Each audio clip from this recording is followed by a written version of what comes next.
and welcome to the Lunar Academy. In today's session, we're going to talk about customs and traditions.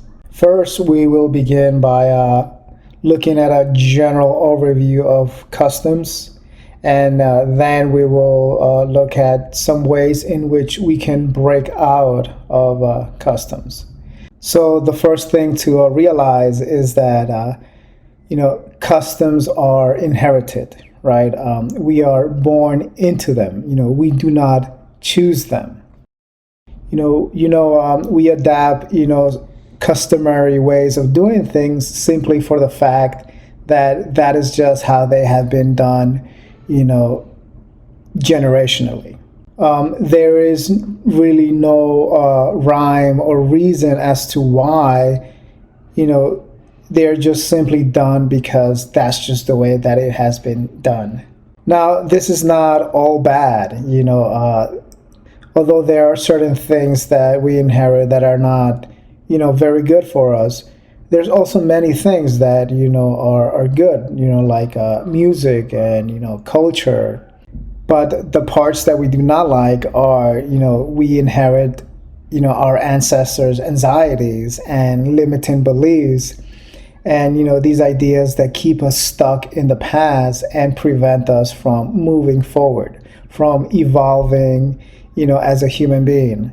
And this is what we may refer to as the yoke of custom. The majority of habits and customs that we inherit are not empowering but limiting, and they keep us stuck in the past. So let us now move, forward in this journey, which initially may be very confusing, but as we move forward it becomes a bit more clear. And the next step is where we meet the rebel. So in this next step where we meet, the rebel, we find hope, we find a way out, we find, an inspiring figure. And this usually comes by way of, music and entertainment. So the ones that play these roles of, the role of the rebel, or what you may call the archetype of the rebel, are the musicians. So the rebel musicians come in and they show us that dreams do come true. They serve as examples, living examples, that if you break out of your old habits and you sort of regain your power, you can begin to manifest or make your dreams come true if you just simply, believe in yourself. And that's why, musicians gather this, a following, because these followers or fans are typically still stuck in the initial phase of being tied to the yoke of custom. And these musicians, they serve as basically angels that come in and says, hey, let's break out of this. And their music serves as inspiration and also as, a form of, psychology.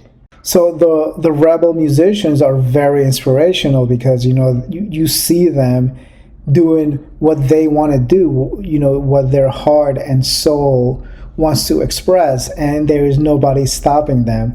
And that's what fans love and adore. Now, unfortunately, musicians are not, philosophers. They're not philosophers. They don't write books. They don't write essays. They don't put out, philosophical, enlightening content for the purpose of elevating, human evolution. They have a role to play with their music, and then they hand it off to the next, archetype. So it is often said that when the student is ready, the wizard appears. So after listening, to multiple, rebellious bands, like let's say Linkin Park, eventually, the mind, the subconscious has been sort of moved in the right direction, to where we are now at the stage of meeting the mentor, where we meet the wizard. So at this step, we meet the wizard, the wise man, the mentor who empowers us and liberates us from our limiting beliefs. Typically, these are authors.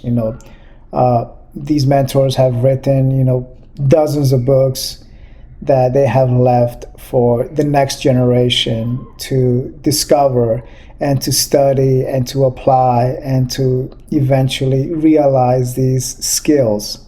The wise man, appears in all forms, shapes, and sizes across, all traditions and across different, time periods. So the wizard, helps us to understand, what has been occurring behind the scenes and behind our backs. And when we meet, the wizard, which is typically when we are, adults, a bit more mature and you have a bit more of life experience, that is when we can start getting into more deep philosophical and psychological ideas. And it is at this step where we entered a new life, right? We are reborn, we are awakened, we are illuminated, and we see the world differently, and we act and interact differently. So the question, where was this mentor, this wizard, when we were children? Why couldn't we have met an individual like this when we were, 5 or 10? And this goes back to, the customs. We are born into a custom that doesn't teach these things, that have forgotten these things. The role of the student who becomes the master, or the student who sort of realizes the truth of reality, is to pass this to the next generation. And this is where a tradition is started. So that once you have children, you teach them these things from the moment that they are born, and so that they don't have to go through and make the same errors that we all have made. So this leads us to the importance of traditions. Traditions are meant to pass down from generation to generation these, teachings, so that we don't have to learn them at, 30 or 40 or 50 or 60, but we can learn them at 5 or 10. And the tradition is there to help them, become the best versions of themselves. A very good example of these traditions is, they say, the Buddhist tradition. Those who are born into Buddhist families, they inherit, this tradition from an early age that empowers them and helps them become the best version of themselves. And, a tradition like the Buddhist tradition, is something that goes back, 1,500 years. And it has had time to sort of be perfected and refined and tested. There are many other traditions from around the world that follow the same pattern. And that, the main point here is that is the importance of sort of passing down a tradition. So in summary, we have sort of seen that in our early part of our, human evolution, we are born into a custom that usually acts, functions as a yoke. It keeps us stuck in the past. And that leads us, into finding the rebel, the figure that, just goes out and, conquers the world. And, they serve as a role model. And that gets us, interested in, like, how can we ourselves break away from this yoke, right? And then after, following the rebel, which is usually a musician, that leads us into finding the wizard, into finding Gandalf, or any of the other mentors that now introduces us to these sort of ancient wisdoms and sort of these philosophies that have stood the test of time, that are now act as sort of like, it helps us break away from that yoke and frees us so that we can become the best version of ourselves. Now we begin to sort of realize the importance and vitality of passing down in an authentic tradition from generation to generation, as in the case of the Buddhist sort of tradition that goes back 1500 years, as well as in the case of many other, world traditions that do, serve as sort of this empowering philosophical, psychological, or spiritual knowledge, so that we can all break away from the yoke of our past.